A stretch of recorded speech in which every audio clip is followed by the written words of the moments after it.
Բայց վարչապետի աթորին գանված, փոխ վարչապետների աթորներին գանված, են Մհեր Գրիգորյանը ինչ աղբ կատարյալ, այս սրանք իրավունք չունեն օդ շնչելու,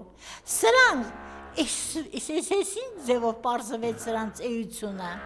ճիշտ ասած, երբ որ այս Մհեր Գրիգորյան չեղածը դարձավ փոխվարշապետ, ես այն ժամանակ մտածում էի, այս անկիրթ, անգրագետ ջահելների մեջ գոնե մի հոգի կա, որ պետական կառավարման փորձ կունենա, գոնե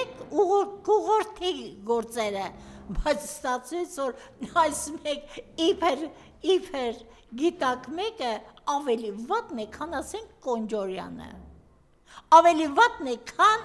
Արթուր Հովանիսյանը, քան Անդրանիկ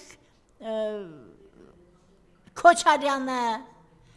չգիտեմ էլելիլիս չգիտեմ ինչ ասել, ախր դուք գետինը մտնեք, այդ Մհեր Գրիգորյան, դու չգիտես այդ Քիվեստի պայմանագրի, Քիվեստի բանակցությունների արդյունքների մասին, չգիտես, թե հորդ ես ձևանում, ընդամենը կես հորդի նման ես դրսևորում, հլեն են հորդ նախագահը, ընդհանրապես նախելք չունի,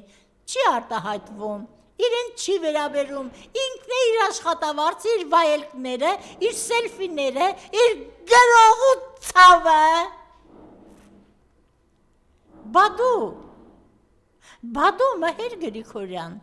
վաղ միսօր այս վիճակը էլի հաղթահարվելու է,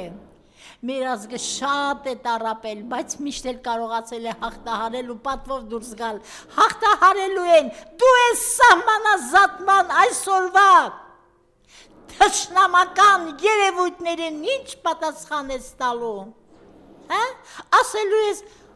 ընտանիք էի պահում, այ հորդ, ես քեզ բացարձակ ասում եմ հորդ,